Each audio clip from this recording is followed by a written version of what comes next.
Cuando hablamos de vectores en el plano o vectores en R2, podemos trabajar geométricamente en un eje de coordenadas X e Y, donde X va a ser el eje de las abscisas y el eje de las ordenadas. Tenemos definido un vector a través de dos puntos, donde A es el punto de origen y B es el punto extremo. Dijimos que si teníamos un segmento dirigido o orientado, nos iba a estar definiendo un vector. Pero nosotros en R2 un vector se lo expresa mediante un par ordenado. Ese vector va a quedar definido por el par AB. Es importante aclarar que B hace referencia al vector y tanto A como B larga hace referencia a los puntos, que los vamos a estar llamando con letras mayúsculas a los puntos como convención y a los vectores, como dijimos anteriormente, con las letras minúsculas, y vamos a utilizar una flechita para hacer referencia a vectores. En este ejemplo, el punto A tiene coordenadas 1, 1 y el punto B tiene coordenadas 3, 3. Nosotros hacemos los datos de los puntos. ¿Cómo podemos encontrar cuáles son las coordenadas que corresponden al vector B? Nosotros sabemos que este par ordenado AB, A es la componente según el eje de las X y B es la componente según el eje de las Y. Y sabemos que el vector B está compuesto por el segmento AB, el segmento que va de A hacia B, está orientado. Entonces podemos definir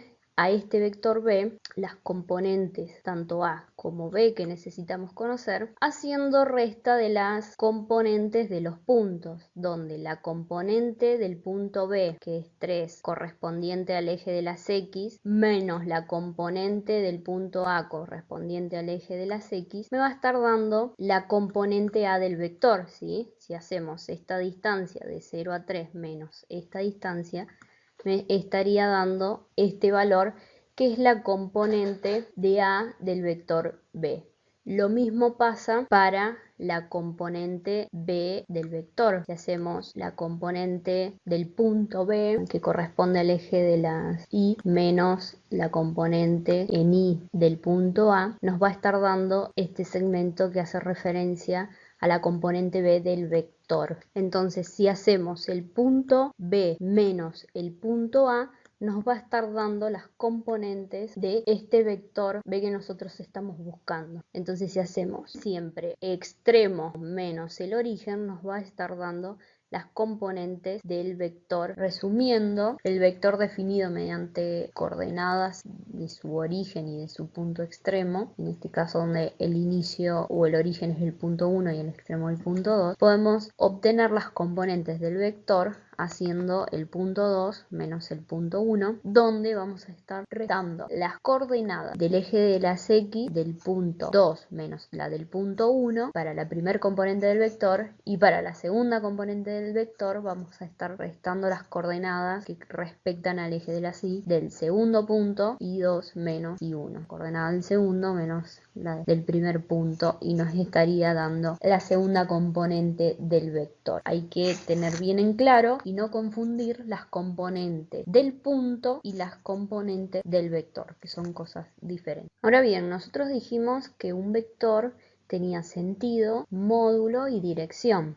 El sentido lo estuvimos viendo recién cuando calculábamos las componentes de este vector B a partir de los puntos, ¿sí?, donde los puntos estaban orientados y le dan sentido a este vector.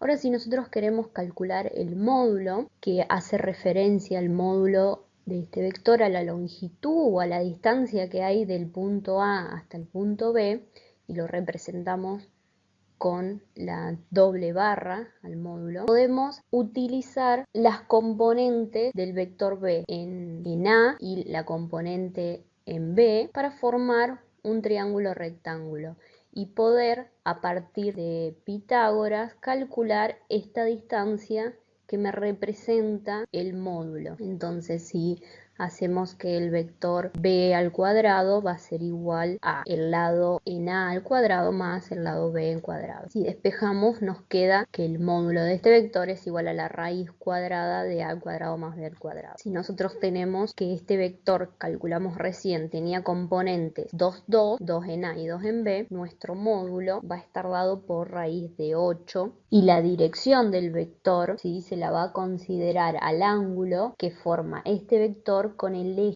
semieje positivo de las x o el semieje positivo de las abscisas, ¿sí? Entonces siempre el ángulo que forme el vector con este eje nos va a estar indicando la dirección del vector. En este caso tenemos otro vector con las componentes AB, donde las componentes son 3, 3, y también con la relación de las funciones trigonométricas podemos decir que este ángulo lo podemos calcular con la tangente del lado opuesto sobre el lado adyacente, ¿sí? El lado opuesto está comprendiendo la componente B y el lado adjunto lo comprende la componente en A. Entonces, si tenemos la tangente del ángulo, en este caso del ejemplo concreto 3 sobre 3, podemos decir que despejando y aplicando la inversa de la tangente, podemos decir que este ángulo es de 45 grados, que nos marca la dirección de este vector. Hay dos vectores especiales en R2 que nos permiten representar a los demás vectores en el plano. Ambos vectores tienen módulo igual a la unidad, igual a 1,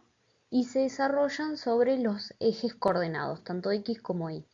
Estos versores los denominamos versor I y versor J, donde el versor I tiene como componentes 1, 0, ¿sí? 1 en X, 0 en Y, y el versor J tiene las componentes 0, 1. Recordemos que estos versores tienen como módulo igual a la unidad, quiere decir que es igual a 1 de longitud. De este modo, cualquier vector definido en el plano, con las coordenadas AB, se puede expresar de la siguiente forma, con las componentes de estos versores. Por ejemplo, el vector estaba definido por el par ordenado AB, ahora lo podemos expresar como A por el versor I más B por el versor J.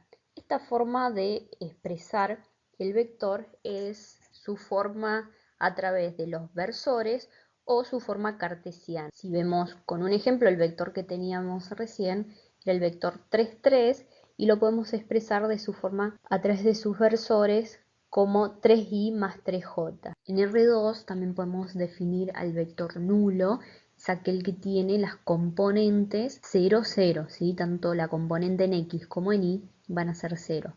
Por lo tanto, el vector nulo tiene el módulo igual a 0, ya que sus componentes son nulas, y este vector particular no tiene dirección. Después tenemos el vector opuesto, que el vector opuesto es un vector que tiene igual módulo, igual dirección, pero el sentido es opuesto. ¿Qué quiere decir esto? Que dado un vector b, el opuesto va a ser menos b, donde las componentes ambas se multiplican por menos 1. Si vemos esto con un ejemplo, tenemos definido el vector b con las componentes 1, 2, el opuesto va a estar multiplicado por menos 1, donde las componentes ahora van a ser menos 1, menos 2. Gráficamente podemos ver cómo los vectores están opuestos entre sí. El vector unitario, que lo llamamos con la letra U, es aquel vector cuyo módulo va a ser igual a la unidad, igual a 1. Sea cualquier vector b definido en R2 diferente de 0, entonces el vector unitario U va a tener la misma dirección que B y se obtiene multiplicando el vector B por el inverso del módulo de B. ¿Qué quiere decir esto? Que si nosotros tenemos un vector definido B, el vector unitario va a ser igual a multiplicar ese vector B por el inverso del módulo, quedándonos de esta forma el vector unitario. Pero tenemos que tener en cuenta que cualquier vector tiene asociado dos vectores unitarios, uno tiene el mismo sentido y el otro tiene sentido opuesto. Entonces el segundo vector unitario va a ser el mismo con sentido opuesto.